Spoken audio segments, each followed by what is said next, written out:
కొత్తగూడ నుంచి జుల్లుపాడు పోయి ఇచ్చారు. ఖమ్మంలో ఇంకో రెస్టారెంట్ లో డ్యూటీ ఇచ్చారు. ఇప్పుడు ఖమ్మం వెళ్ళిపోదామని 2 నెలలు అయింది ఇచ్చేమని చదువుకున్నాం.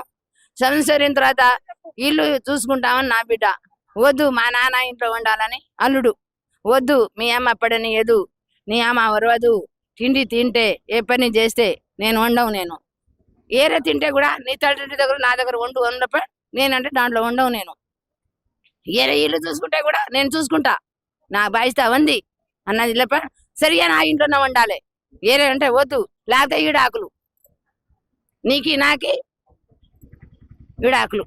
అంటే ఎప్పటి నుంచి ఇలా గొడవలు జరుగుతున్నాయి అంటారు? 3 నెలలు అవుతుంది అమ్మ. నాకు కూడా తెలియదు తల్లి. ఇవాళ వారం రోజు నుంచే ఒక దెబ్బ కొట్టిండు, 4 దెబ్బలు కొట్టిండు. వాళ్ళ తిరిగి కాడ కొట్టిండు, తల్లి ఇంటి ముందుల కొడితే తండ్రి వెళ్ళిపోయింది బయటికి. తల్లి అట్నే చూస్తుంది. దెబ్బలు కొట్టే అని వాసింది. కింద నుంచి పైన గుంజిపోయిండు 2 వస్తు మీద గుంజితే ఇవన్నీ తోలిపోయింది. 4 రోజులు పోయినాం, చాకరీ చేసినాం, ఇంటికి వెళ్ళిపోతాం బిడ్డ అన్నాం. నేను రాను అమ్మ, ఈ ఇంట్లో ఉన్నామండి నా పిల్లలకి బడి పంపుతా, నా పిల్లలు బడి భాగం అయిపోతుంది, నేను ఎక్కడన్నా బడిలో జాయిన్ అయిపోతా, నా బతికేంత శక్తి ఉంది నా దగ్గర అనుకుని చెప్పింది అమ్మ.